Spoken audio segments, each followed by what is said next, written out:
Let's turn to those skyrocketing gas prices that are crushing so many American families. They're also putting a major dent in the president's approval ratings. And tonight, a new warning. All that high-priced fuel is now a target for thieves. Here's ABC's Deirdre Bolton. Tonight, the urgent warnings from police departments across the country. Be on the lookout for thieves stealing gas from cars, and in some cases, right from the gas station. Authorities in Houston looking at this video where thieves allegedly stole nearly 1,000 gallons of diesel directly from underground storage tanks. The van drives on top of the fuel tank.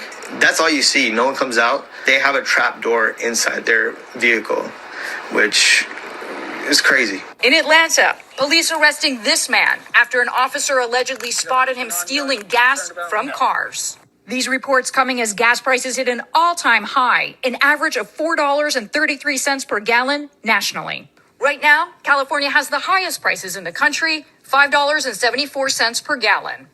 And while drivers there are feeling the pain, this is just ridiculous. It's crazy. Have to put in some extra hours at work.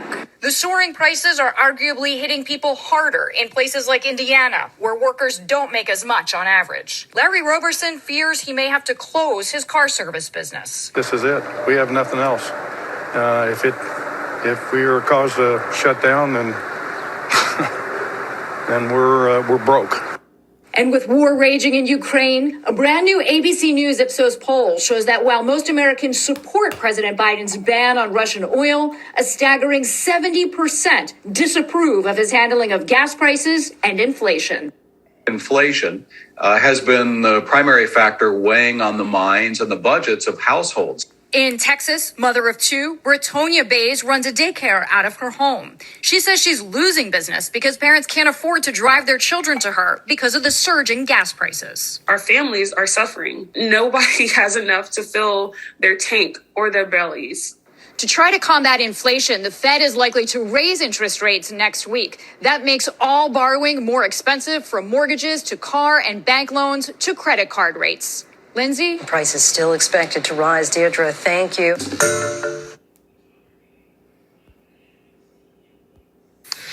All right, and folks in Southern California are taking to some pretty unique lengths to avoid the price at the pump by drilling holes directly into gas tanks. The practice is catching on mostly because newer vehicles have rollover valves, and that prevents gas from being siphoned out.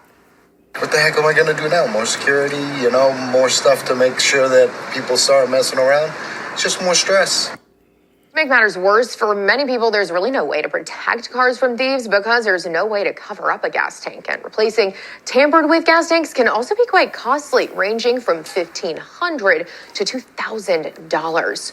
We do have some tips for you, though, on how you can legally save some money on gas. AAA says to avoid buying it when there's a delivery truck at the station. Recent deliveries stir up sediment, which... All right, Shalom. First and foremost, I'd like to give all praise, honor, and infinite glory to my power, Yahweh, Bahashem, Yahweh Shai.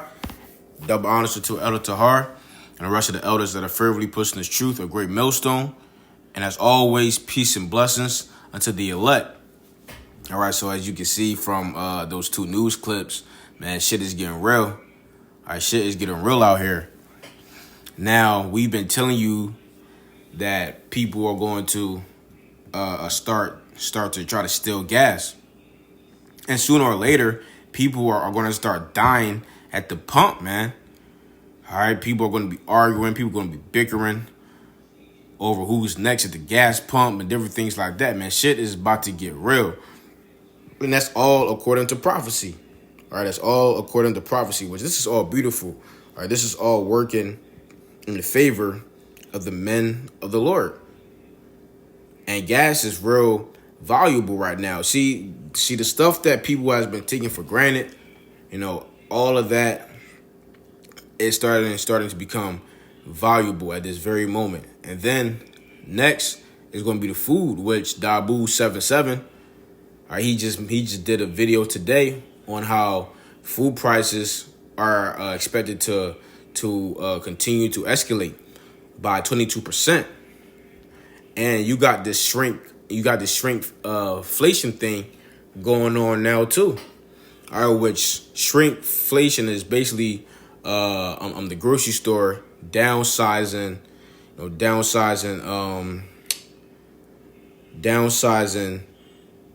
the amount of food that they give you, and they still charging you the same price, or they could increase the price. So you're going to be walking out the grocery store with less, but paying more or the same price.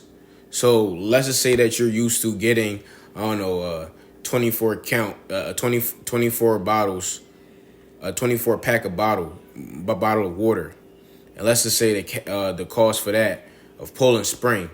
Let me go ahead and look it up. 24 pack Poland Spring water. Let's see how much that is. All right, so let's see. All right, boom, 24 pack. So they saying that this is $5.29 for a 24 pack. Now they could shrink that. Let's say 16 pack. Let's just say a 16 pack. They can still charge you $5.29 for that, or more. So that's what shrinkflation is. So man, these people are catching it. Hey, this woman talking about some. She got work overtime. She got to work overtime at the job because they can't afford these prices. And her business is running slow because people are not driving, or people don't have the ability to drive their kids to daycare. So her business is running slow, and that's going to be a lot of people. See, this is going to affect a lot of businesses. This is just going to be a domino effect. So man, this place is in complete straits. This is Sirach 39 and 26. The principal things for the whole use of man's life, which let's go into the word for principle. Let's look that up. All right, so principle means the main.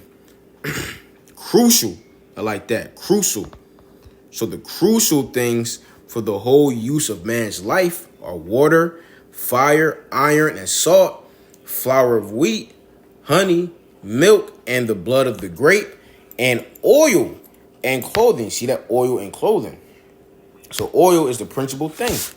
One of the principal things for the whole uses of man's life, which we see with the whole gas thing going on. And the Heavenly Father is putting the spirit on the different rulers of the earth, really, really dealing with the elites to bump up the price on something that is a principle for the whole use of man's life, which is making people miserable, completely miserable. Which segue into this. This is Isaiah chapter 24 and verse 4. It says, the earth mourneth and fadeth away. The world languisheth and fadeth away. The haughty people of the earth do languish. That's right. Which when you go into the word for language, language means exhausted as well. So these people are completely, these people are burnt out. Or these people don't know what to do. And these people are in complete straits, which is a beautiful thing. And we've been saying that this was going to happen. We've been saying this all along. But yet people walk past us when we're on the highways and hedges. People hear us and people laugh at us. They don't even take heed. But now this shit is hitting these people. Hey, the Heavenly Father is giving you hooks and jabs out here. Verse 7. The new wine mourneth, the vine languisheth, all the merry-hearted do sigh. And we see that. We see that on these people's faces. I tells you in the book of Sirach that the change of the heart shows it shows on the countenance of these people. So these people's hearts is like man, fuck. You know what I'm saying?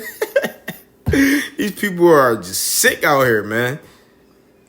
So while they're mourning, while they're in great sorrow, the men of the Heavenly Father are doing what? They're laughing. We're laughing at the destruction that is taking place. This is Job 5 and 22. It says, at destruction and famine thou shalt laugh. Neither shalt thou be afraid of the beasts of the earth. You see that? At destruction and famine thou shalt laugh. And we're laughing in this time of destruction. because this shit isn't for us. All that is for the wicked. Pursuing the Sirach, the 40th chapter, in the 9th verse. Verse 8, the mirth of tabrets ceaseth, the noise of them that rejoice endeth, the joy of the harp ceaseth. That's right, man. There's no fun, there's no joy in Babylon the Great anymore. And this place is not even great. This place is done. Or this place is decaying. All right, we are definitely at the end. All right, so this is 2nd Esdras, chapter 15, starting at verse 14. Woe to the world and them that dwell therein, which woe means destruction. So destruction to the world and them that dwell therein. For the sword and their destruction draweth nigh, and one people shall stand up and fight against another, and swords in their hands. For there shall be sedition among men, which sedition is going into a rebellion, or a rebellion against civil authority, and invading one another. They shall not regard their kings nor princes. In the course of their actions shall stand in their power, meaning that these people are just going to do whatever the hell they want to do. Verse 17, a man shall desire to go into a city and shall not be able. Martial law. And the borders closing. There were things like that. You know, these different checkpoints that's going to be set up throughout these highways. Verse 18, for because of their pride, the city shall be troubled, the houses shall be destroyed, and men shall be afraid. Here's the point, verse 19, a man shall have no pity upon his neighbor, but shall destroy their houses with the sword, and spoil their goods, because of the lack of bread and for great tribulation. And a hot commodity right now is that gas, that oil. And we see, pursuant to these different news clips that I was playing, are thieves stealing gas from cars. Gas. Now, this is becoming a target for thieves. These people are literally stealing gas, and they're damaging people's cars. And best believe people are going to be on the lookout. Hey, look, these thieves that are stealing the gas, they're going to end up getting shot. They're going to be getting shot down too. All right, they're going to steal the wrong person's gas, and they're going to shoot them right there, and vice versa. So this is what's going on in Babylon the Great. So we're clearly at the end. All right, we're clearly at the end.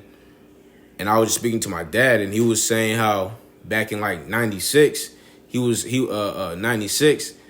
paying like, I think, what did he say? Let me go ahead to the messages. All right, because me and him was just talking about it. And he said,